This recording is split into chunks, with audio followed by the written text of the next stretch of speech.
o assunto agora é diabetes, uma doença que atinge mais de meio bilhão. O assunto agora é diabetes, uma doença que atinge mais de meio bilhão de pessoas em todo o mundo. Você tem dúvida? Manda para cá para o nosso WhatsApp, porque ao vivo com a gente está o endocrinologista, especialista em obesidade e diabetes, doutor Marcelo Miranda. Seja muito bem-vindo, doutor. Obrigado, Roberto, pelo convite. Muito bom falar sobre esse tema, que é o diabetes. É isso aí, então bora começar. Conta pra gente o que é exatamente o diabetes. Tem relação com a falta de insulina no corpo, né, doutor?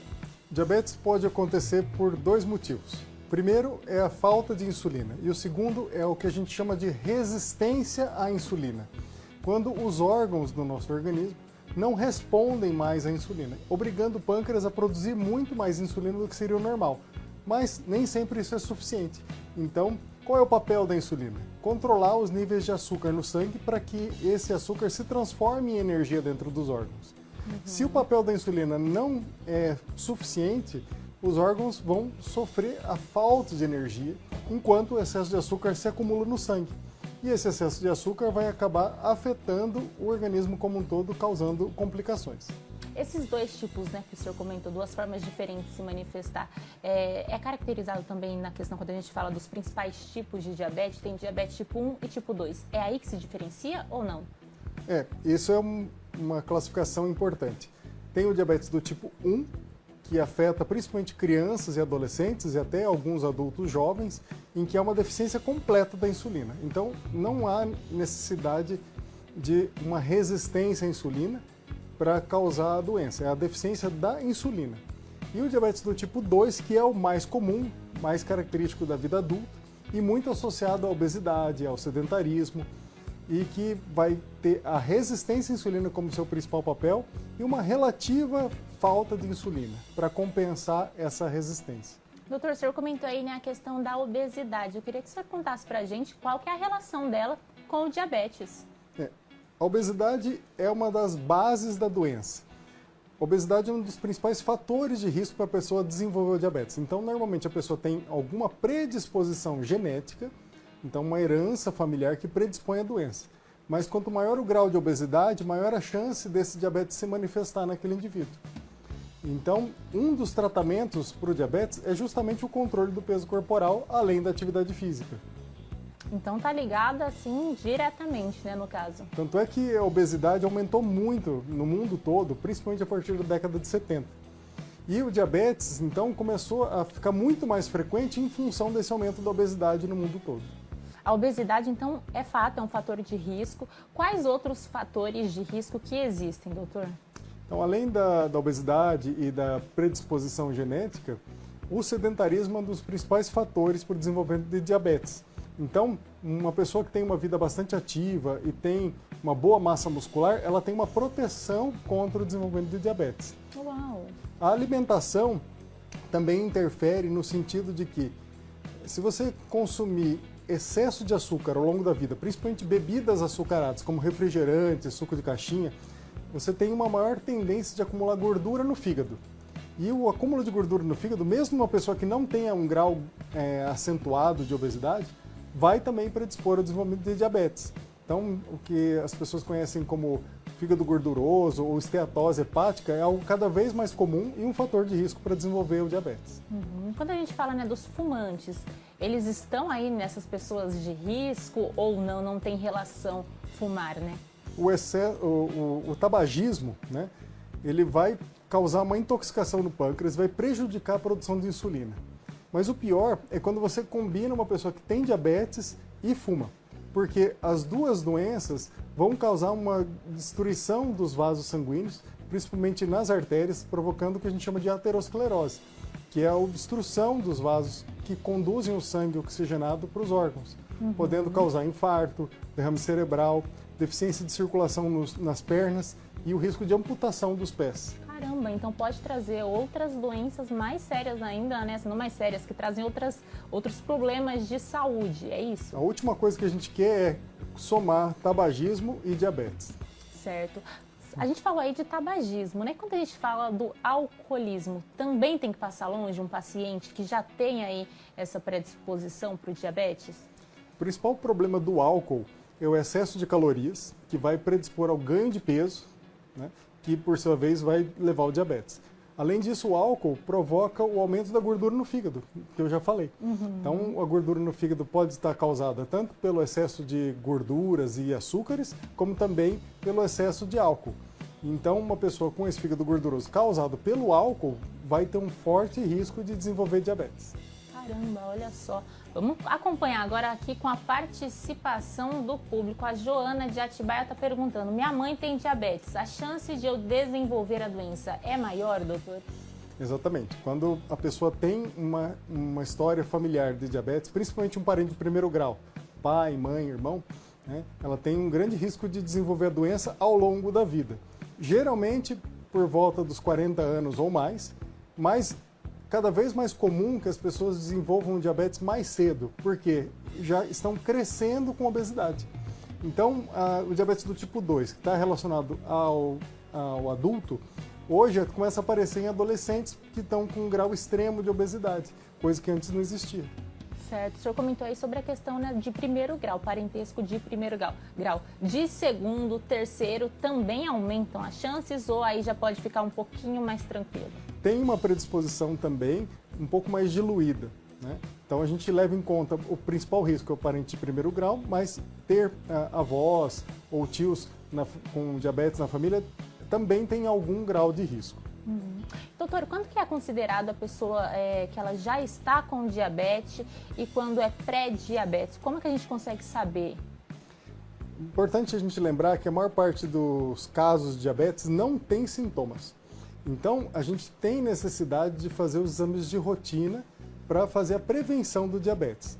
Quando a pessoa chega a níveis de açúcar no sangue muito altos relacionados ao diabetes, que seria acima de 126 em jejum ou acima de 200 em qualquer horário do dia, a pessoa já passou muitos anos com pré-diabetes, com níveis de açúcar entre 100 e 126, ou valores que em torno de próximos de 200, muitas vezes, ao longo do dia, e isso pode passar desapercebido, né?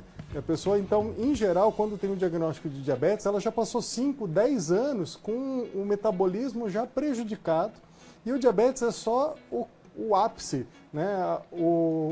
A parte já de uma complicação de um processo que já vem há muito tempo. Certo. Aquele aparelhinho, né, que pica o dedo, sai um pouquinho de sangue. Normalmente a gente consegue encontrar ele até em farmácia. Fazer em casa também tem o mesmo resultado, por exemplo, para a gente fazer um acompanhamento, por exemplo, desses índices da glicose? Como o aparelho ele é usado para monitoramento do controle do diabetes, ele permite uma margem de erro, porque a gente já tem o diagnóstico. Quando a pessoa não tem o diagnóstico de pré-diabetes ou diabetes, muitas vezes isso pode causar confusão, né? Porque os valores podem ficar um pouco acima do valor de referência e, na verdade, nem serem os valores reais. Por outro lado, se a gente faz alguma campanha pública para rastreamento de diabetes, valores em torno de 200, aí já podemos levar em conta como que a pessoa tem realmente um diabetes instalado, só precisa confirmar isso com um exame de sangue laboratorial. Olha, certo. Vamos para a próxima participação aqui com a gente, agora a Ana Maria de Limeira. Ela falou assim: oi, doutor, sou a Ana Maria de Limeira, gostaria de saber por que a cicatrização é mais lenta no paciente com diabetes. Um beijo, Ana Maria. Por quê, doutor? Boa pergunta essa, né? A cicatrização é afetada no diabetes porque a circulação sanguínea nos tecidos é prejudicada. Além disso, a imunidade também é prejudicada pelo excesso de açúcar. E o sistema imunológico é responsável pela liberação de substâncias que vão facilitar a reconstrução dos tecidos. Agora, o maior risco de cicatrização é para ferida nos pés, quando a pessoa já tem problemas, inclusive, dos nervos, da sensibilidade dos pés, além da circulação sanguínea. Então, uma pessoa que tem diabetes tem o risco de formar úlceras nos pés, que são aquelas feridas profundas causadas por pressão, por falta de irrigação sanguínea e que tem uma difícil cicatrização. Certo, vamos para a próxima participação aqui com a gente. O Antônio de Campinas falou assim: oi, doutor, minha mulher está grávida de 28 semanas e está com suspeita de diabetes gestacional. Gostaria de saber quais as implicações na gravidez tem essa doença. Esse é um terceiro tipo de diabetes gestacional. A gente falou de diabetes tipo 1 da criança, tipo 2 do adulto E tem o diabetes gestacional, que é aquele que acontece especificamente durante a gestação, por conta das mudanças hormonais que acontecem na gravidez. Então essa é a causa? Essa é a causa. Né? Caramba. Então a insulina passa a não funcionar tão bem, existe uma resistência à ação da insulina causada pelos hormônios produzidos pela placenta. E normalmente é um quadro reversível após a gestação. Algumas mulheres vão ter a continuidade do diabetes ou podem desenvolver o diabetes futuramente.